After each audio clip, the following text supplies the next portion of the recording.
Hi, I'm showing you the easy ways to make an appointment with us here at Magic Hair Company. So you can go to our website, you're going to click that little link that says contact us.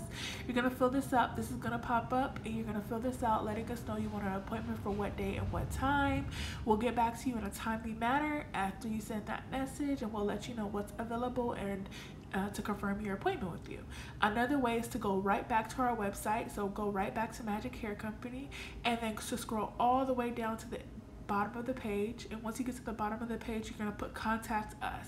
So after you put contact us, you're going to fulfill these your name, your email, and your phone number.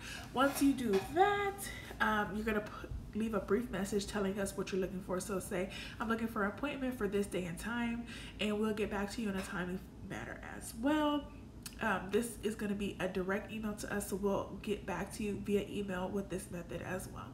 So you're going to just send that over. You're going to go to this page. It's going to just ask you two little things, and then you're going to confirm, and then you're going to see that message just thanking you. Another way is to call us. We're always available by phone call during business hours, so you could definitely give us a phone call. We're open from Monday through Saturday from 10:30 to 6, so definitely give us a call to make your appointment. That is the most fastest way, most reliable way, and we look forward either way to for you to contact us so you can get your appointment set up. So feel free to always contact us if you have any questions, concerns, or if you just want to set up an appointment to stop by our beautiful Culver City store. We're here to help you. We look forward to seeing you. Have a wonderful and blessed day.